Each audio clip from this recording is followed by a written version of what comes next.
સુરત શહેરમાં અમરોલી કોસાડ આવાસ ખાતે કોથરામાંથી હમીદા ખાતુનની લાશ મામલે પોલીસે હત્યા કરનાર સગા પુત્ર, વહુ અને વેવાઈની ધરપકડ કરી. કારણ પ્રેમ સંબંધ. સુરત શહેરમાં અમરોલી કોસાડ આવાસ ખાતે તારીખ 10/3/2026ના રોજ સવારના 11 વાગ્યે મર્ડર જનાર હમીદા ખાતુન મોહમ્મદ યુનુસ મંસૂરી બજારમાં કપડાં છૂટી ગયેલ છે તે લેવા જાઉં છું તેમ કહી ઘરેથી નીકળીને ક્યાંક ચાલી ગઈ ગુમ થયેલ છે.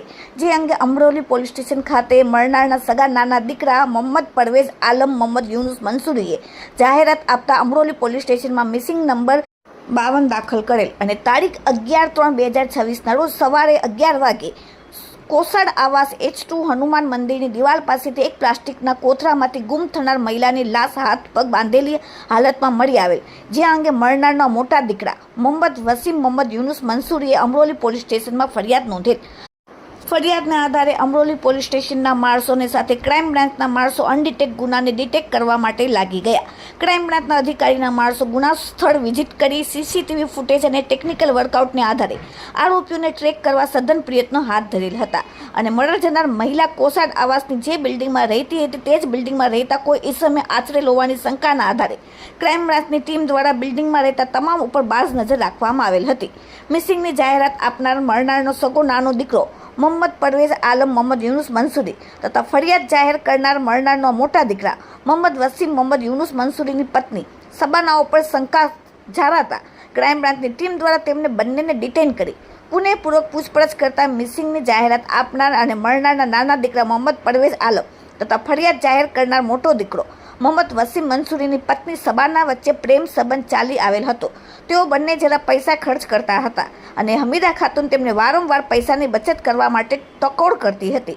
જેથી મરનારની મોટી વહુ સબાનાએ તેના પિતા ફિરોઝ આલમ મોહમ્મદ નબીઝાન રહેવાસી બિહારવાળાને બોલાવીને કાયમ તેમને પૈસાની બચત કરવા માટે મોજશોખ નહીં કરવા માટે ટોકતી રહેતી હોવાનું કહેતા તેને સુરત બોલાવીને આરોપી મોહમ્મદ પરવેઝ તથા તેમની ભાભી સબાના તેમના જાણીતા પિતા આલમને હમીદા ખાતુનને મારી નાખવાનો પ્લાન કરેલ અને આરોપી ફિરોઝ આલમ બિહારથી આવીને કાવતરા મુજબ મરનારને રૂમમાં ગળે ટૂંપો મારી મોત નિપજાવીને લાશને કોથરામાં પેક કરીને ખભે ઉચકી કોસાડ આવાસ H2 નજીક રસ્તામાં ફેંકી દીધેલ હતી.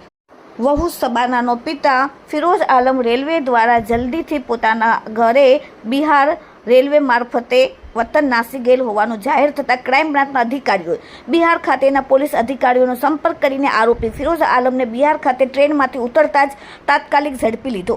આરોપીનો કબજો મેળવવાની તજવીજ હાથ ચાલુ છે.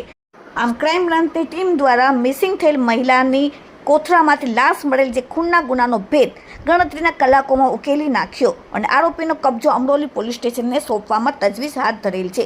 Bureau report, daily India TV, Surat. ગઈકાલે સવારે 11 વાગે અમરોલીના કોસાડ આવાસમાં H2 મંદિર હનુમાનજીના મંદિર પાસેથી એક કોથળામાંથી કર્મચારી જે સફાઈવાળા હતા એમને સવારે એક કોથળો મળ્યો જે વજનમાં વધુ લાગતા જે ચેક કરતા અંદરથી એક ડેડ બોડી મળી આવેલી હતી અને હાથ પગ એક 50 થી 55 વર્ષની ઉંમરની લેડીના હાથ પગ બાંધેલા હાલતમાં મળી આવી હતી અને આ અનડિટેક મર્ડરનો ગુનો પ્રાથમિક દ્રષ્ટિએ લાગતો હતો. આ અનડિટેક ડેડ બોડી મળ્યા પછી ક્રાઇમ બ્રાન્ચની ટીમ, અમરોલી પોલીસની ટીમ, અલગ અલગ ટીમો કામે લાગેલી હતી. દરમિયાનમાં એક ઇન્ફોર્મેશન મળી કે આગલા દિવસે અમરોલી પોલીસ સ્ટેશનમાં એક 55 વર્ષની હમીદા ખાતુન નામની લેડી ઘરેથી કંઈ લેવા બજારમાં જાઉં છું એવું કહી અને ગુમ થયેલ છે. એ બાબતની જાણવા જોગ એન્ટ્રી, મિસિંગની એન્ટ્રી એમના દીકરા મોહમ્મદ પરવેઝે કરેલી હતી. વેરીફાઈ વધુ ડિટેલમાં ક્રાઇમ બ્રાન્ચની ટીમ દ્વારા અને અમરોલી પોલીસ સાથે રાખીને વધુ તપાસ કરતા પૂછપરછ દરમિયાન એમના ઘરના ફેમિલીના શંકાસ્પદ માણસો લાગી આવતા હતા અને ક્રાઇમ બ્રાન્ચમાં એક લીડ મળી હતી કે જે હાથ પગમાં દોરી બાંધેલી હતી એવી સેમ જે ચિંદી હતી એમના ઘરમાંથી પણ મળી આવી.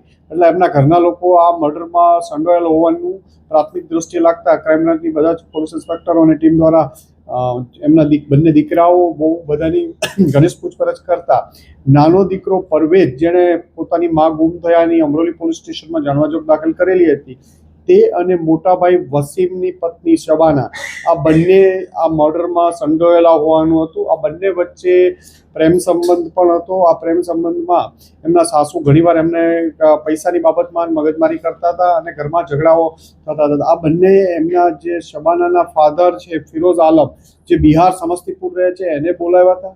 આ ત્રણેય ભેગા મળી ગળું દબાવી દીધું, હાથ પગ બાંધી અને પોટલામાં નાખી અને લાશનો નિકાલ કરવા બીજે દિવસે સવારે આગલા દિવસે 10 તારીખે મારી એક દિવસ ઘરે રાખીને પછી બીજે એક દિવસે બપોર પછીના સમયમાં ઘરમાંથી બહાર ફેંકી અને ફિરોઝ આલમ બિહાર વાપસ જતો રહ્યો હતો.